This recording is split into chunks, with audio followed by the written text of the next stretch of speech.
नमस्कार. आपल्या सगळ्यांचे महाराष्ट्र सोशल न्यूज चॅनलमध्ये हार्दिक स्वागत. चला वळूया तर एका नवीन बातमीकडे. आजची बातमी.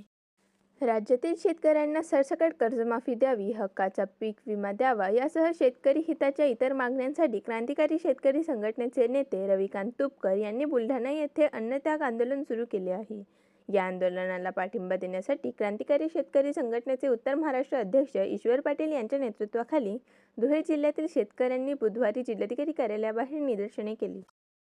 क्रांतिकारी शेतकरी संघटनेचे रविकांतजी तुपकर जे शेतकऱ्यांना कर्जमुक्तीसाठी अन्नत्याग आंदोलन केले बुलढाणा येथे, त्या आंदोलनाला पाठिंबा देण्यासाठी शासनाने जे आपल्या राज्याचे मुख्यमंत्री साहेबांनी जे सरकार येण्याच्या अगोदर जी शेतकऱ्यांना घोषणा केली होती 7/12 कोरा कोरा कोरा, त्याच धर्तीवर राज्य सरकार का शेतकऱ्यांना कर्जमाफी देते आणि तो जो GR काढला होता 2000 आता शासनाचे कर्जमुक्तीचा, त्या GR मध्ये 19 आणि 17च्या कर्ज लाभार्थी शेतकऱ्यांना त्याचा लाभ मिळणार नाही. ही योजना फसवी असून सेटलमेंट योजना आहे. जशी बँकेने सेटलमेंट योजना आणली आहे त्याच धर्तीवर राज्य सरकारने ही सेटलमेंट योजना आली आहे. याचा आम्ही क्रांतिकारी शेतकरी संघटनेच्या माध्यमातून शेतकऱ्यांना कर्जमुक्ती जी घोषणा केली होती मिळायला पाहिजे. त्या आम्ही क्रांतिकारी संघटनेच्या माध्यमातून शेतकऱ्यांना कर्जमाफी व्हायलाच पाहिजे. बातमी आवडल्यास चॅनलला लाईक व सबस्क्राईब करा व दररोज अशा नवनवीन बातम्या पाहण्यासाठी चॅनलला फॉलो करा. धन्यवाद.